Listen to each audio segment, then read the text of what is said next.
पायल।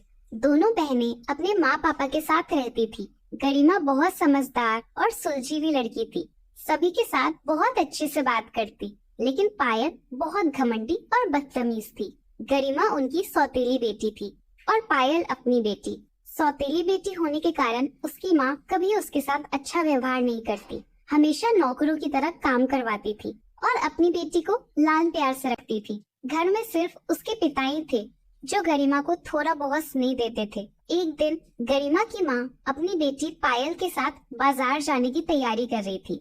पायल बेटा, बाजार से जो भी लेना हो अच्छे से लिस्ट बना लेना, कुछ भी छूटना नहीं चाहिए। बहुत दिनों से तुमने नए कपड़े भी नहीं लिए, वो भी दिला दूंगी। तभी गरिमा भी वहाँ आ जाती है। माँ, मेरे पास भी यही कपड़े हैं, मैंने भी बहुत दिनों से कोई नए कपड़े नहीं खरीदे। जा रही हो तो एक सस्ते दाम की कुर्ती मेरे लिए भी ला देना। जब भी अपनी बेटी के लिए कुछ खरीदना चाहती हूँ तुमसे देखा नहीं जाता, आ जाती हूँ अपना रोना सुनाने। ऐसी बात नहीं है माँ, मेरे पास कपड़े नहीं थे इसलिए बोला। अब नए कपड़े खरीद कर पैसे क्यों बर्बाद करना। पायल के कुछ कपड़े हैं, मैं आकर देती हूँ। और सुन, ये घर के सारे काम पड़े हैं, पूरा काम खत्म करके खाना बना कर रखना। इतना कहकर दोनों बाजार के लिए निकल गए।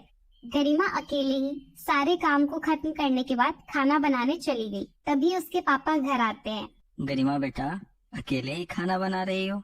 तुम्हारी माँ और बहन कहीं दिखाई नहीं दे रहे हैं? वो दोनों तो बाजार गई है, अब आ ही जाएगी थोड़ी देर में। अच्छा बेटा, अब जल्दी से खाना बनाकर मेरे पास आओ। ठीक है पापा, आती हूँ। गरिमा भी पूरा काम खत्म करके झट से अपने पिता के पास आ गई। बहुत थक गई होगी, ये देखो तुम्हारे लिए क्या लाया हूँ, खाकर बताओ कैसा है।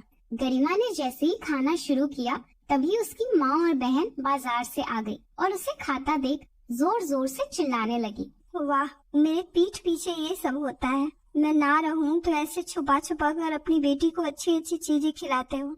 अरे क्या कर दिया जो इतना चिल्ला रही हो? खाने के लिए ही तो लाया हूँ।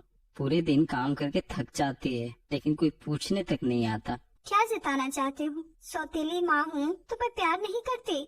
तुम्हारी तरह नहीं हूँ। ये देखो, सबके खाने के लिए लाई थी। जो भी करती हूँ पूरे परिवार के लिए करती हूँ। तुम इतनी ही अच्छी होती तो दोनों बेटियों में सौतेला व्यवहार नहीं करती। इतना बोलकर उसके पिता वहाँ से चले गए। गरिमा को बहुत दुख हुआ क्योंकि उसे लग रहा था कि ये सब उसके कारण हुआ है। अब थकी हारी गरिमा सबको रूम में खाना पहुँचाकर दुखी मन से खुद भी थोड़ा खाकर सोने चली गई। अगली सुबह पायल की माँ गुस्से से अपने बैग पैक कर लिए। गरिमा के पूछने पे बोलती है, मायके जा रही हूँ, उसके बाद रहना बाप बेटी खुशी से। तुमने ही पट्टी पढ़ाई है ना उन दोनों के खिलाफ। अरे क्यों दोष दे रही हो बेचारी बच्ची को? अब बात खत्म भी करो।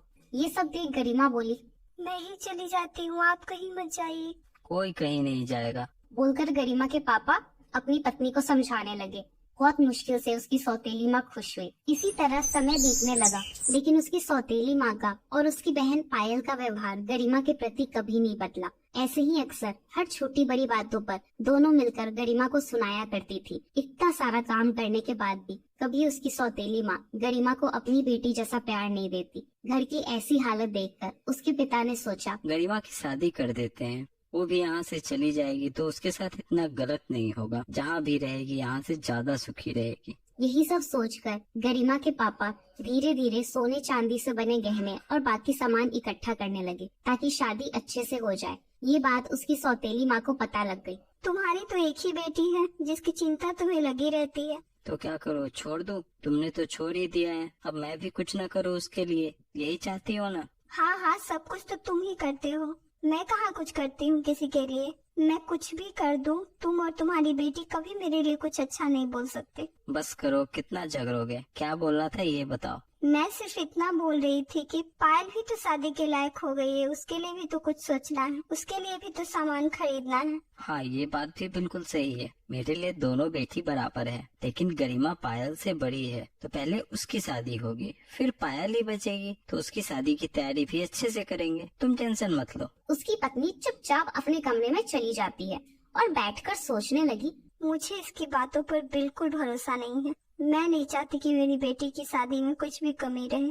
अगर इसने पूरे पैसे गरिमा की शादी में लगा दिया तो मेरी बेटी के लिए कुछ नहीं रहेगा और मैं ऐसा होने नहीं दूंगी। गरिमा के पापा ने गहनों की खरीदारी के लिए कुछ पैसे अलग से रखे थे, लेकिन उसकी सौतेली माँ ने कुछ पैसे निकालकर छुपा दिए। अगले दिन उसके पिता ने सुनार को घर पर ही बुला लिया ताकि सबके पसंद के कुछ गहनों की खरीदारी हो जाए।